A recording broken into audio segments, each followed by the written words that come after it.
Hello, I'm Jonasz Rewiński. Welcome on board the Eastern Express. And as always, I hope you enjoy the journey ahead. Now, on this episode, we're taking a closer look at Georgia, where democracy might just be heading into its final act, and it's not exactly looking like a happy ending. The parliamentary leader of the ruling Georgian Dream party introduced a chilling piece of legislation ominously dubbed the Successor Parties Law. Now, this isn't about a peaceful transition or a polite political handover. It's about banning opposition parties altogether. Georgia has been in a state of perpetual electoral hangover since its latest parliamentary elections, and it's starting to feel like we're watching a really slow, confusing soap opera where everyone's mad, nobody leaves, and democracy just kind of hangs awkwardly in the corner checking its watch. So without further ado, let's take a look at our latest report to find out more. The political crisis in Georgia is about to take a turn for the worse. As the crackdown against the peaceful pro-EU protests is ongoing, the ruling Georgian Dream has decided to take a step even further into the pits of authoritarianism. The party has announced that it will seek to render opposition parties unconstitutional in a petition to Georgia's top court. This move, while shocking, is in line with the veiled threats that the Georgian Dream has made over the last few months. We will do everything necessary to completely eradicate liberal fascism in Georgia. Georgia's political scene is already on the verge of collapse as opposition MPs were stripped of their mandates by the ruling party. The Georgian Dream has also suspended EU accession talks and has been increasingly critical of the West. The turmoil started in the wake of elections in October 2024, which the Georgian Dream claims to have won. Claims because the results have been disputed by both the West and by the Georgian opposition. The regime is not receding, is adding every day new repressive laws, which shows that the regime is not secure, because a secure autocracy doesn't need any additional measures. Several Western officials and even leaders have condemned the actions of the Georgian government. Some of the protesters are hoping that some sort of help or tangible support will come from the West. But so far, the Georgian Dream seems undeterred in its mission to bring about a Georgia that fits only their vision. And now we're zoning in on the East-splaining portion of our show. While Georgia is officially ruled by the Georgian Dream party, the government in turn is influenced by what many in the country call its puppet master. Bidzina Ivanishvili, a Georgian oligarch, is widely regarded as the man who has guided Georgia away from the West. Tbilisi lies in the shadow of Ivanishvili's mansion from where the billionaire sees all. Ever since he held a short tenure as prime minister between 2012 and 2013, Ivanishvili has been controlling Georgian politics from the shadows. But how was he able to amass a fortune upwards of $7 billion to be able to become so influential? The answer lies with the collapse of the Soviet Union. In the 1990s, Ivanishvili spent a lot of time in Russia pursuing various financial and business endeavors, which made him a lot of money.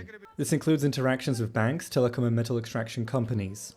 Once he returned to Georgia and entered the country's political theatre, he worked hard to foster an aura of mystery.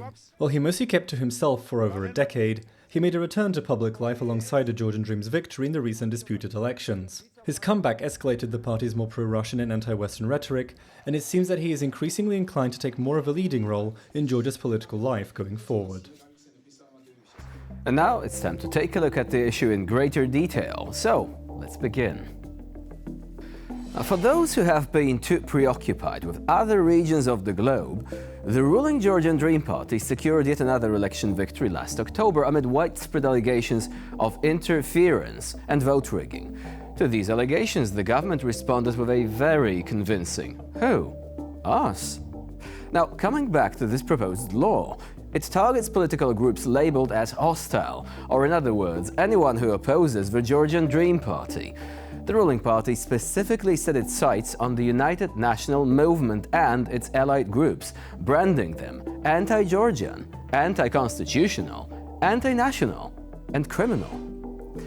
Strong words coming from a party whose honorary chairman, the shadowy billionaire Bidzina Ivanishvili, seems to prepare politics played like an episode of Game of Thrones, complete with a list of enemies and shadow tribunals. Only the dragons are missing.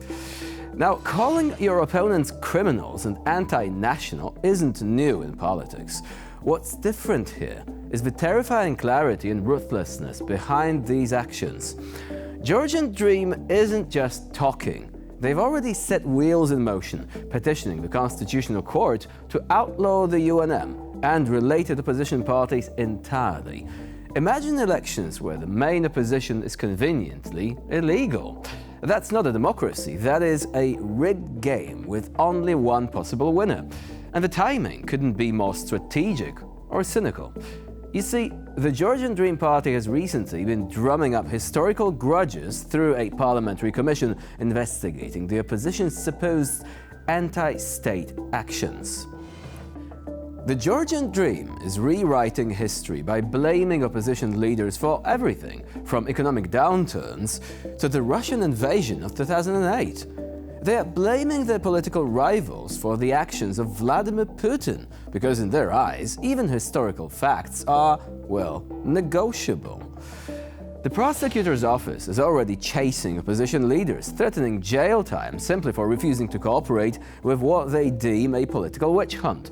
Street protests have flared but fizzled, limited largely to symbolic rallies in downtown Tbilisi. The opposition remains fractured, resource-starved and leaderless, a bad combination when facing down a ruling party that treats dissent like weeds to be eradicated. Internationally, things aren't much brighter either. Georgia's creeping authoritarianism has coincided with noticeable silence from the West. Recent crackdowns in Turkey, where President Erdogan's opponents face prison rather than political debate, didn't exactly inspire fierce pushback from Europe or America. The Georgian Dream sees this silence as a green light to intensify its oppression. With America silent and Europe indifferent, Georgian Dream has little reason to change its course. Ivanishvili and his allies are banking that Western fatigue and geopolitical pragmatism will let them quietly dismantle what's left of Georgia's democratic institutions without significant backlash. And now, here to shed more light on the issue is Grigory Lukhidze, Associate Professor at the Caucasus University in Georgia. Hello and welcome to TVP World. Hello, thanks for having me. So let's begin with the successor parties law, because this really does sound like a major shift, and also the implementation of something that a couple of months ago might have seen as campaign talk, but now is actually becoming stark reality. We should understand the reality, Georgian reality, in which the Georgian Dream is able to do whatever it wants because of the several factors. Primary, the issue related to the liquidation of various political parties is related to internal usage, I would say. It is oriented to neutral or pro-Georgian voters, I would say, potential voters, because as you know, we have elections in 2025, October, and that's the part of the pre-election campaign to feed the voters or potential voters with the shows like that, because right now the Georgian Dream is not ready or capable to provide the population with bread, if we speak that way. Apart from that, we have to understand that Bidzina Ivanishvili perfectly understands the political context. Georgia is beyond the interest of the West right now, amid the ongoing polarization between the European Union and the United States of America, increasing role of China, and upcoming peace talks between Moscow and Kiev. The issue of Georgia is not from the primary importance. And so you say that he's trying to explore an opening right now. Do you think he will succeed? There were indications, actually, that some countries might be prepared to acquiesce in the events in Georgia. There was a meeting recently between the foreign minister of the current Georgian Dream government, Maka Botchorishvili, and the foreign minister of Austria. Do you think this is an indication of things to come, of further recognition, perhaps?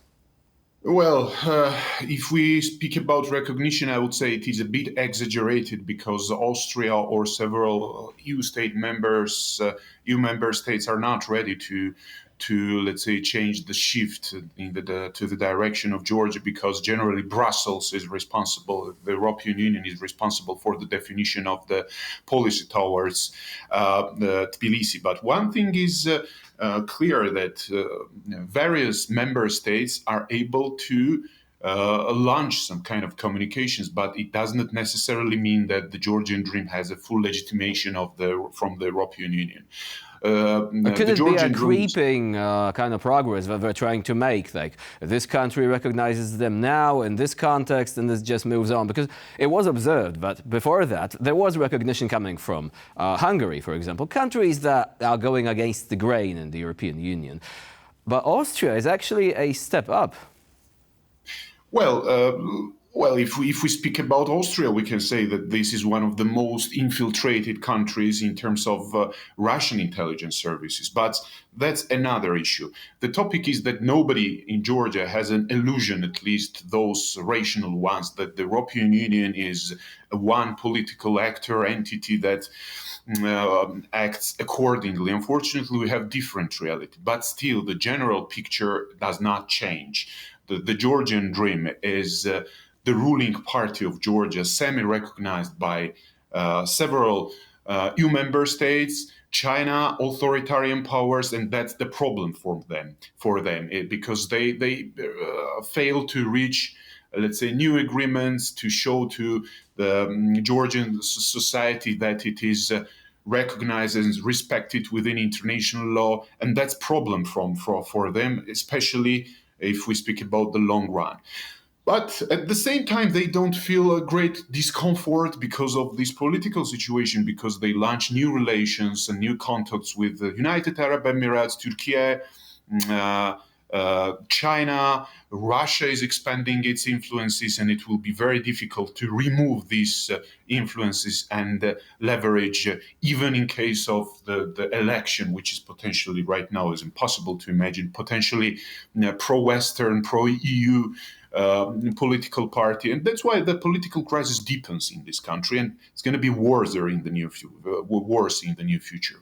You've mentioned Turkey. It's actually interesting to take a look at the response of the general public towards democratic backsliding. In Turkey, there are massive protests following the arrest of Ikram İmamoğlu, the mayor of Istanbul.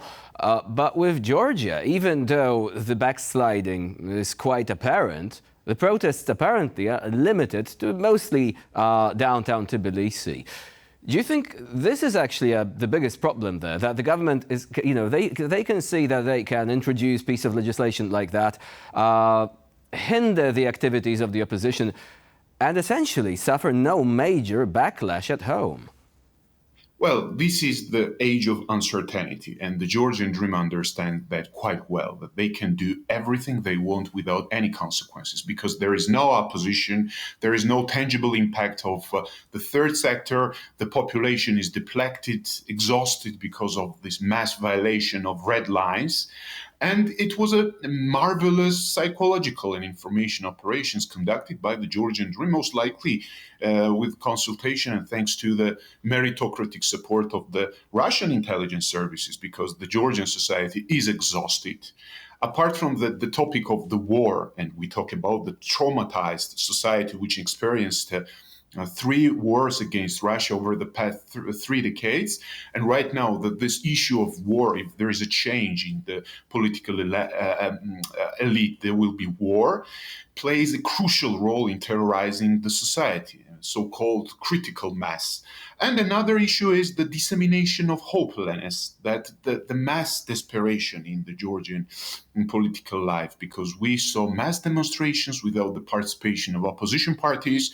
It means that the protest exists, but there is literally no one who is able to use this protest in terms of political change. And the Georgian Dream, of course, is benefiting from this golden momentum to fortify its position, consolidate the power, and once again is supported by Russia and authoritarian powers, especially amid the decreasing interest towards Georgia in the context of the worsening relations between the European Union and the United States of America. How did it happen, though, from the standpoint of the opposition? I mean, they are literally facing extinction, at least, if we can use such dramatic language. It seems so, judging from the new legislation, which is intended to remove from political life what the Georgian Dream Party refers to as the collective UNM, the United National Movement, and its successors, affiliated parties, and so on. So the writing is there on the wall. And yet the opposition doesn't seem much more united. It doesn't seem to be able to, as you said, channel this energy that still exists within some parts of society. So this is a big question. We were often asking about the opposition, but even in this dire moment right now, they don't seem to be able to react to this. They're very weak and mal prepared. And I remind you that before the crucial parliamentary elections in October 2024, the opposition parties were able to convince only 54% of Georgians to come to voting polls, which is extremely low and once again shows the weakness of the opposition flank.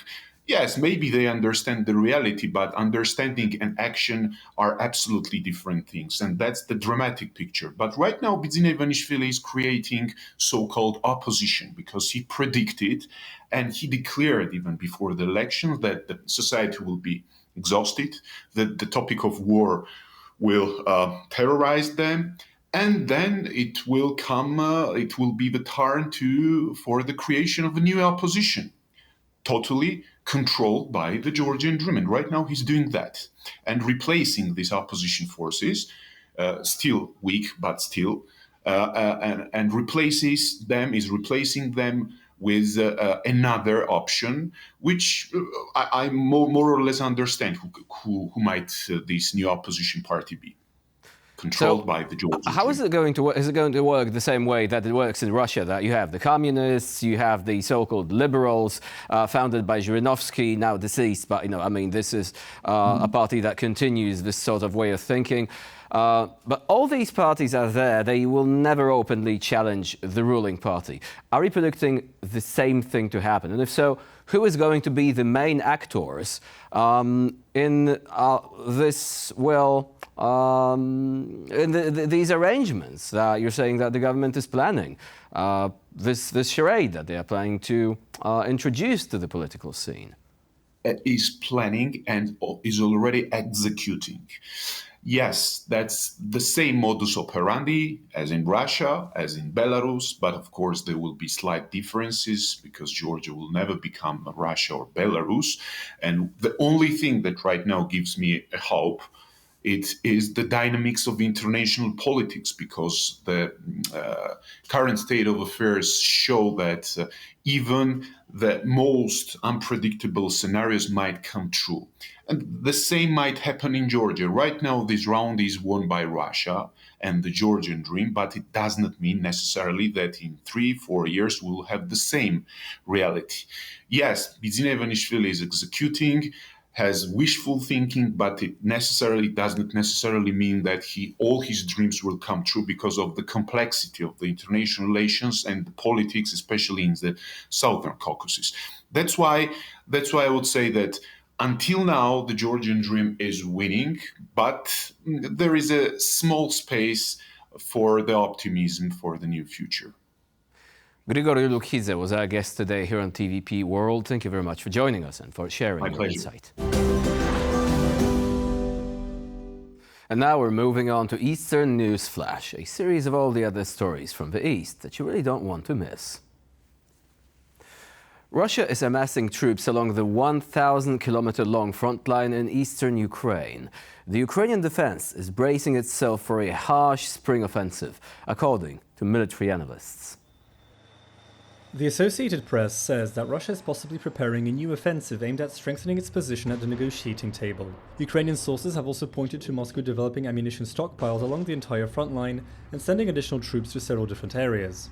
This comes as the United States has been trying to bring Ukraine and Russia to accept a ceasefire deal, with Moscow putting forward harsh conditions that Kiev finds unacceptable. The reports coincide with Ukrainian intelligence data, which warned of preparations for new Russian attacks in northeastern Ukraine. President Volodymyr Zelensky has said that Moscow has been dragging talks out with the US to buy time for further land grabs. One Ukrainian military analyst says that the Russians need time until May to launch a new large-scale offensive. US President Donald Trump is reportedly very unhappy with Russian President Vladimir Putin. Trump told NBC News that he was, quote, pissed off regarding Putin's fixation over Volodymyr Zelensky.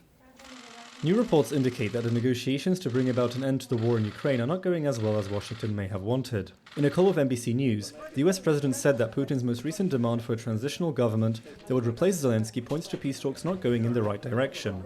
Trump has also threatened to impose tariffs on Russian oil if he decided that Russia is preventing the talks from progressing in a constructive direction. These tariffs would be, in the US president's mind, between 25 to 50 points on all oil coming out of Russia. Moscow has already essentially rejected a full 30-day ceasefire agreed on by the US and Ukraine by putting forward conditions which would completely undermine Ukraine's defense.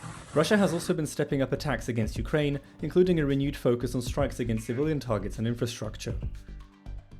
A report by the New York Times has provided an inside look at the Biden administration's early interactions with Ukraine at the start of the war.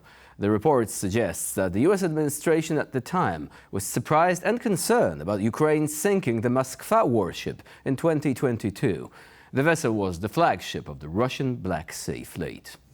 The Moskva sunk after being hit by 2 Ukrainian anti-ship missiles in April 2022. This strike was widely regarded as one of Kiev's biggest victories in the early months of the full-scale Russian invasion, as it was a major blow to the Russian Navy.